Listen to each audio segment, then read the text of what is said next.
पुढची बातमी पाहूयात। दिल्लीत झालेल्या स्फोटानंतर आता मुंबईत देखील हाय अलर्ट जारी करण्यात आलाय। मुंबईतील सिद्धिविनायक मंदिर परिसरामध्ये भाविकांची प्रचंड गर्दी होते आणि त्या अनुषंगानं मंदिराचे कोषाध्यक्ष आचार्य पवन त्रिपाठींनी पोलीस प्रशासनासोबत चर्चा केली। या चर्चेमध्ये मंदिराच्या सुरक्षेबाबत कोषाध्यक्षांनी काही मुद्देही उपस्थित केले। त्यानंतर मंदिर परिसरातील सुरक्षा व्यवस्था ही कडक करण्यात आली आहे। सध्या मुंबईतल्या सिद्धिविनायक मंदिराजवळ आहे। या ठिकाणी देखील आपण पाहतोय पोलीस बंदोबस्तामध्ये वाढ करण्यात आलेली आहे।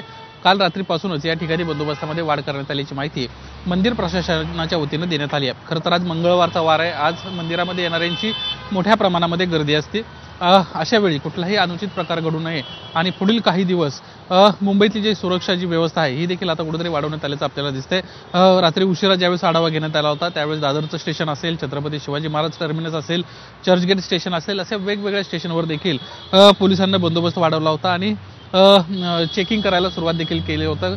आता देखील मंदिरामध्ये आपण पाहतोय मंदिरात देखील या ठिकाणी येणाऱ्यांची तपासणी जी आहे ती सुरू असल्याचं आपल्याला दिसतंय। कुठल्याही प्रकारचा मुंबईमध्ये अनुचित प्रकार घडू नये यासाठीच्या या सुरक्षेच्या उपाययोजना करण्यात येत आहेत। सिद्धिविनायक गणपती मंदिराचा जो ट्रस्ट आहे त्यांच्या वतीने देखील रात्री उशिरा एक बैठक घेण्यात आली। सर्व पदाधिकारी त्या बैठकीला होते आणि त्यांना सुरक्षेसंदर्भातला आढावा देखील घेतलेला आहे। पोलिसांना तशा सूचना देखील दिल्याची माहिती आहे।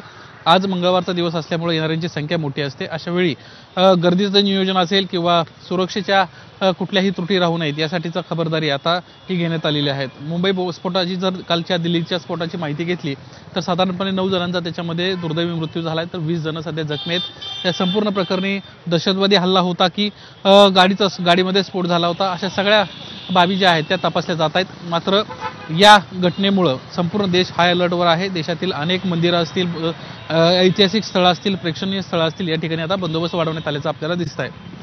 कॅमेरामॅन अरविंद बारगेसह निलेश बुदावले, एबीपी।